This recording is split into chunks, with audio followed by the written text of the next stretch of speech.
Kebenaran yang kedua. Dari ayat ini Tuhan Yesus mau mengajarkan hal yang kedua kepada kita, bahwa undangan ini berlaku bagi semua orang. Mari kita perhatikan ini. Marilah kepadaku semua yang letih, lesu, dan berbeban. Tadi saya tanya di awal, siapa di sini yang pernah berbeban berat? Semuanya. Siapa di sini yang letih, lesu? Semuanya. Berarti undangan ini berlaku buat kita semua. Karena kita ini adalah orang-orang yang sering letih, lesu, dan sering berbeban berat.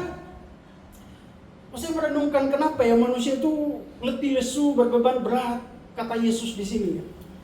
Bapak Ibu Saudara, hidup kita, manusia ini kan kebutuhannya terdiri dari 3 aspek. Yang pertama adalah kebutuhan fisik, kebutuhan jasmani. Kebutuhan jasmani itu kalau diuraikan satu-satu, kebutuhan jasmani itu sandang, pangan, papan. Sandang itu apa? Pakaian ya. Pangan dulu harusnya ya. Makanan, pakaian, makanan minuman ya. Pakaian, tempat tinggal. Apalagi? Tapi sebenarnya banyak Bapak Ibu Saudara. Kalau diuraikan satu-satu lagi, pangan, makanan, minuman. Di dalam makanan itu harus ada karbohidrat, ada protein, ada sate. Ya kan, kalau diuraikan secara keilmuan, tubuh kita itu butuh karbohidrat, butuh protein dari daging, dari telur, dari susu. Kebutuhan manusia itu banyak Bapak Ibu Saudara. Itu baru satu, baru fisik saja. Kebutuhannya harus punya tempat tinggal, punya rumah, itu sudah kebutuhan kan. Berbagai macam kebutuhan manusia, itu baru satu. Belum lagi kebutuhan jiwa, psikologi manusia, jiwa. Manusia itu butuh keamanan. Manusia itu butuh kenyamanan. Manusia itu butuh refreshing. Butuh ketenangan. Butuh kasih sayang, afeksi. Butuh cinta. Tapi manusia itu butuh perhatian, butuh kasih sayang, Bapak Ibu Saudara. Pengen jalan-jalan, betul nggak Bapak Ibu? Kerja, capek hidupnya, butuh refreshing. Minimal lihat pantai Wates, atau minimal lihat danau Waduk Selarong, minimal. Nongkrong di situ, duduk-duduk, kena angin sore, jadi sejuk. Tapi itu saja sudah refreshing Bapak Ibu Saudara. Kita meninggalkan aktivitas sejenak, bersantai, itu sudah refreshing. Itu kebutuhan jiwa manusia. Kebutuhan jiwa manusia. Makanya kenapa orang bisa stres, karena kerja nggak istirahat. Kebutuhan apa lagi? Kebutuhan rohani. Nah, ini yang sering diabaikan Bapak Ibu Saudara. Orang sering hanya berfokus kebutuhan fisik, kebutuhan emosi, tapi tidak memperhatikan kebutuhan rohani. Hidup manusia itu butuh kehidupan spiritual, merenung, berdoa. Manusia itu butuh kebutuhan itu. Nah, saya dan saudara sebagai orang percaya, yang kita perlukan adalah kita perlu doa, kita perlu ibadah. Karena saya percaya Bapak Ibu Saudara bahwa lewat doa, lewat ibadah, saya dan saudara menikmati, mengalami pemenuhan kebutuhan spiritual itu, kebutuhan rohani itu. Kebutuhan rohani, kegiatan rohani, doa, ibadah itu kan kelihatannya sepele ya. Sepertinya tidak ada faedahnya secara langsung. Waktu kita ibadah, Tuhan yang kita sembah, yang adalah roh itu, bekerja melawat kita satu-satu, memulihkan, menyembuhkan kita satu-satu. Maka kalau kita kembali ke ayat ini adalah undangan bagi semua orang. Saya dan saudara yang pernah mengalami keletihan, yang mengalami beban berat, bukan hanya pernah, tapi mungkin hari ini juga sedang lelah, sedang berbeban berat, maka ini undangan buat kita semua.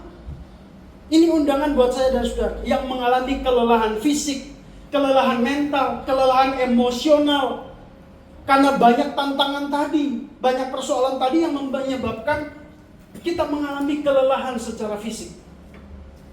Masalah itu kan tidak berkaitan langsung dengan fisik kita, Bapak Ibu Saudara. Kalau fisik itu berkaitan dengan kerja, ngangkat-ngangkat berat. Tapi ada nggak yang pernah menghadapi banyak sekali persoalan? Karena dipikirkan terus, Bapak Ibu Saudara, akhirnya masalah itu menyebabkan dia masalah di mentalnya, emosinya. Tapi karena emosi yang tidak bisa dikendalikan, akhirnya badannya juga capek gitu. Badan berasa capek. Pernah mengalami itu, Saudara? Maka 3 hal ini tidak bisa dipisahkan. Waktu orang rohnya sakit, fisiknya sakit, emosinya bisa sakit. Waktu fisiknya sakit, kalau emosinya dan rohaninya tidak benar, maka orang itu sedang dalam bahaya. Maka 3 hal ini tidak bisa dipisahkan. Kita tidak bisa hanya fokus ke salah satu. Ada juga orang yang cuma fokus pokoknya perkara rohani, tapi tidak memikirkan bagaimana emosinya, bagaimana jiwanya, bagaimana fisiknya.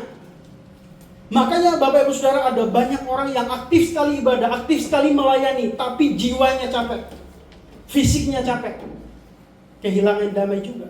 Nah, oleh karena itu, kalau saya Bapak Ibu Saudara, kita harus menganut keseimbangan. Setuju? Keseimbangan antara rohani dan fisik, emosi kita harus berjalan bersama-sama. Harus berjalan bersama-sama. Tuhan Yesus saja bilang kok, kasihlah Tuhan dengan Allahmu dengan segenap hatimu, segenap jiwamu, segenap kekuatanmu. Kekuatan ini kan berbicara soal fisik, betul ya? Kemampuan, potensi, segenap akal budi, pikiran. Jadi seluruh hidup kita tuh mengasihi Tuhan. Jadi tidak hanya boleh satu, tapi semua, seluruh hidup kita. Tubuh, jiwa, dan roh. Nah, Bapak Ibu Saudara, mengalami letih lesu di sini karena kelelahan fisik, karena mental, karena emosi. Kemudian berbeban berat karena ini berkaitan dengan dosa, karena perasaan bersalah, karena tekanan hidup, sehingga manusia mengalami beban berat. Jadi ada banyak sekali masalah manusia ini, begitu rumit Bapak Ibu Saudara, begitu luas. Maka kita harus melihat kehidupan kita ini secara utuh. Tapi Bapak Ibu Saudara, sekalipun kita letih lesu, sekalipun kita berbeban berat, kabar baiknya bagi saya dan saudara adalah undangan Tuhan Yesus ini berlaku buat semua. Tidak hanya bagi orang yang kuat secara rohani, tetapi undangan ini justru diberikan bagi orang-orang yang sedang lemah, orang-orang yang sedang mengalami beban, mengalami letih lesu. Justru undangan ini bagi saya dan saudara. Maka Bapak Ibu Saudara, kita tidak bisa berkata bahwa aku kan kuat secara rohani, aku kan mampu. Tapi marilah kita datang kepada Tuhan dengan segala kerendahan hati kita. Bahwa Tuhan, saya ini lemah, saya ini gak mampu, saya ini sedang mengalami keletihan. Maka mari kita datang kepada Tuhan membawa seluruh hidup kita. Sekalipun hari ini mungkin kita lemah, kita letih lesu, kita berbeban berat. Tetapi percayalah Bapak Ibu Saudara bahwa kita datang kepada Tuhan, Tuhan tidak pernah melihat kelayakan kita waktu kita datang kepadanya. Sekalipun hari ini kita lemah, sekalipun hari ini kita berbeban berat, tapi Tuhan melihat saya dan saudara. Amin. Tuhan memandang saya dan saudara. Tuhan tidak pernah menolak orang-orang yang hancur hatinya. Tuhan tidak pernah menolak orang-orang yang lelah. Tuhan tidak pernah menolak orang-orang yang sedang letih lesu dan sedang berbeban berat. Tuhan tidak pernah menolak saya dan saudara. Maka mari kita datang kepadanya. Karena ini adalah undangan bagi semua orang. Tidak ada pengecualian. Semua kita diundang oleh Tuhan. Yang ketiga, kebenaran yang ketiga yang kita bisa dapatkan dari ayat ini. Dari ayat ini Tuhan Yesus berkata, marilah kepadaku semua yang letih, lesu, dan berbeban berat. Bagian yang ketiga adalah ada janji pemulihan.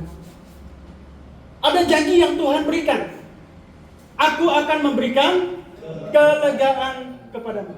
Janji dipulihkan, kelegaan. Kelegaan di sini Bapak Ibu Saudara bukan berarti masalah yang kita hadapi itu selesai ya. Waktu kita menghadapi masalah hidup, masalah ekonomi, masalah keluarga, bukan berarti bahwa semuanya masalahnya selesai dan hilang. Tidak ada lagi masalah, enggak. Tuhan Yesus tidak menekankan itu.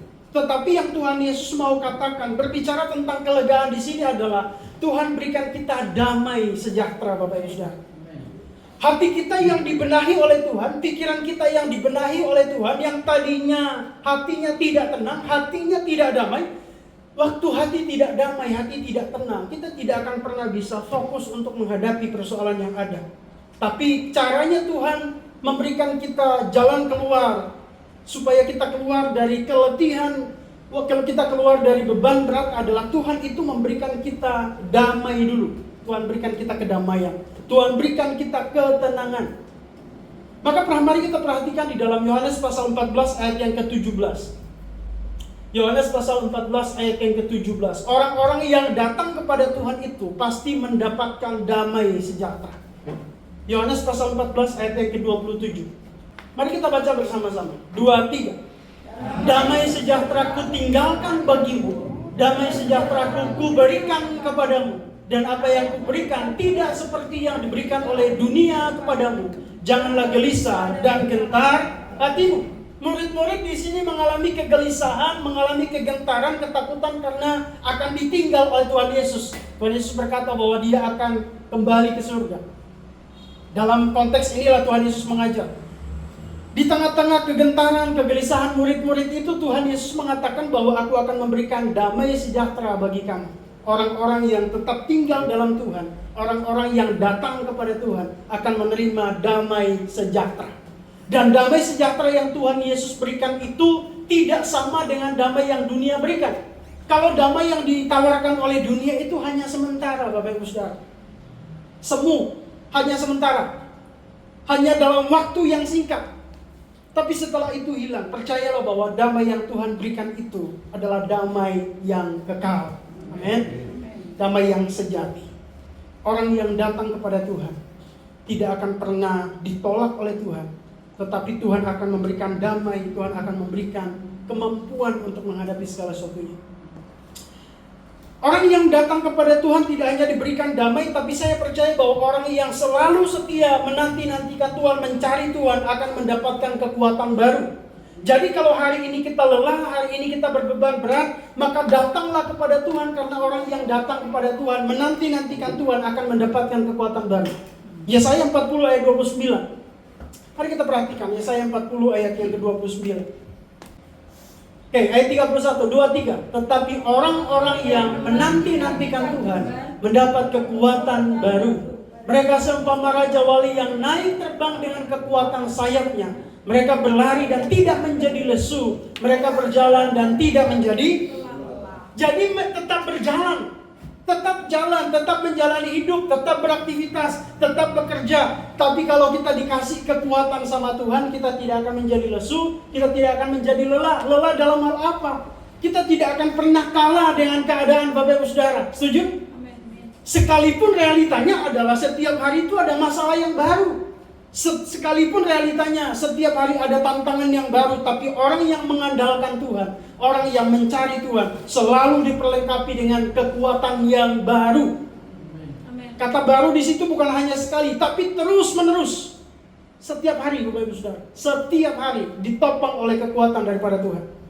Maka mari kita terus menanti-nantikan Tuhan. Karena orang yang datang kepada Tuhan akan mendapatkan kekuatan baru, sehingga mampu menghadapi tantangan kehidupan. Amen.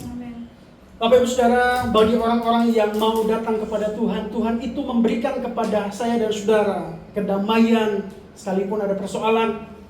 Tuhan memberikan kita kekuatan sekalipun ada banyak tantangan yang membuat kita kadang-kadang lemah.